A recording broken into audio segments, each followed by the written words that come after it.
matter of that assault on that day is being dealt with in the court, and the outcome of the judgment is expected on the 19th of this month. I cannot tell you how appalled I am that today, on the occasion of the Speaker granting all the political parties represented in this Council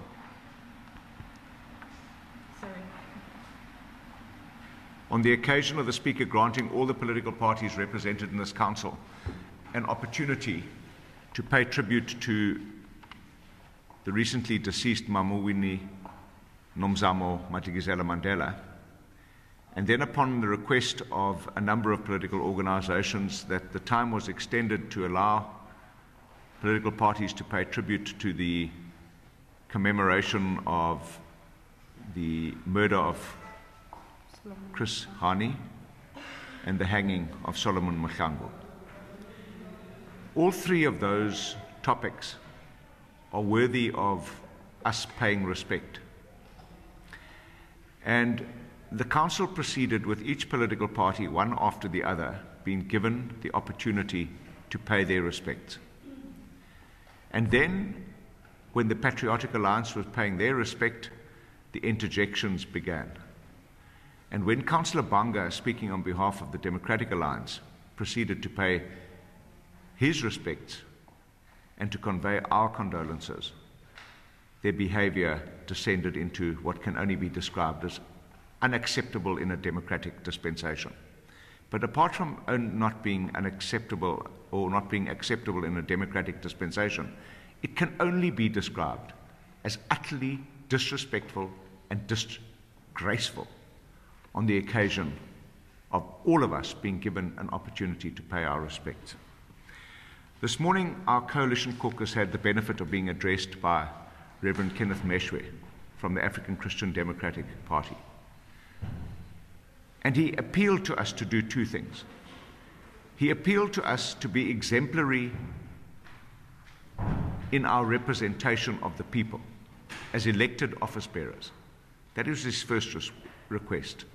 And his second request was very simply for us to disappoint those that wanted this council to descend into chaos. So when the Speaker convened the meeting this morning, he made it quite clear that he wanted this debate to proceed. It had been stalled for 8 hours at the last occasion by the very people who were sponsoring the motions.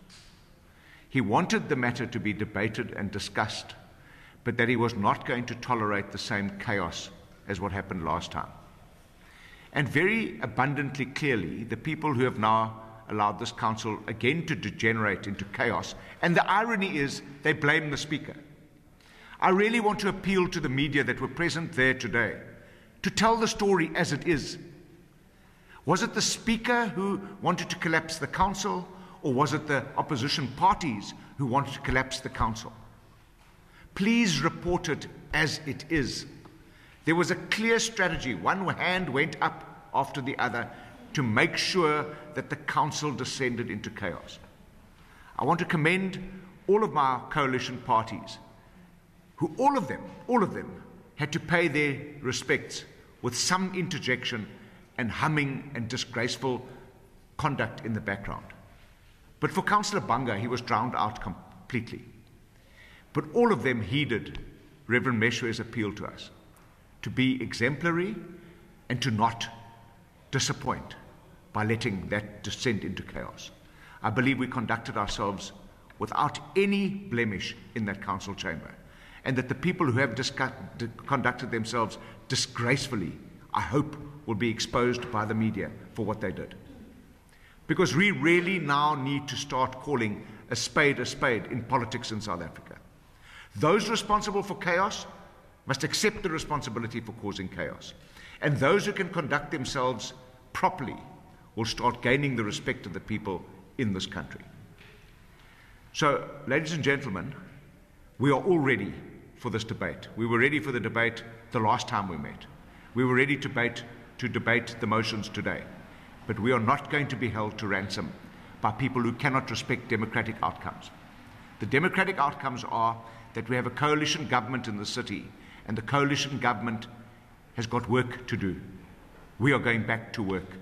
We are not going to be held to ransom in that council chamber by people who don't have the courage of their convictions or the support for their chaotic and disrespectful and unacceptable behavior. Thank you. We'll take any questions, and you can direct them to any of my colleagues.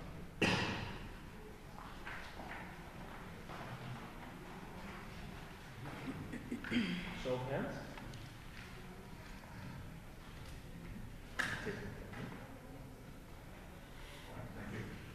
Mayor Athol Trollip, ENCA. What then is the procedure now, as you understand it? I know you don't speak for the Speaker, but from your understanding, what will it take for this meeting to reconvene, or these motions that were meant to be debated to be reconvened? Mr. Mgambi, I do not speak on behalf of the Speaker, and it's a very good reason why the Speaker is not here. He presides in the Council. This is a political press conference.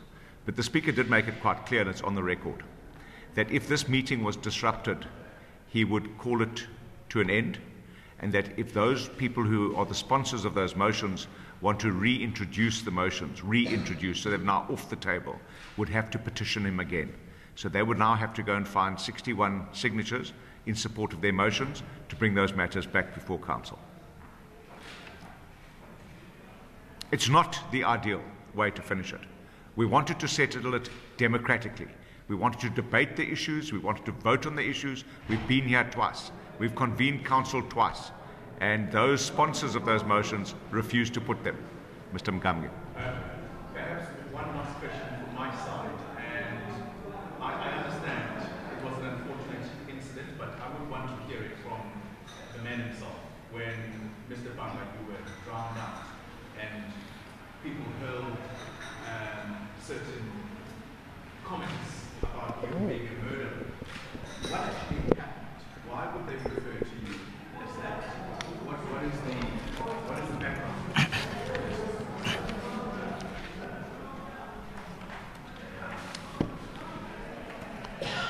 The first thing I want to raise about this issue is that, one, as I was sitting here, I thought about the same person first were commemorating, Winnie Mandela.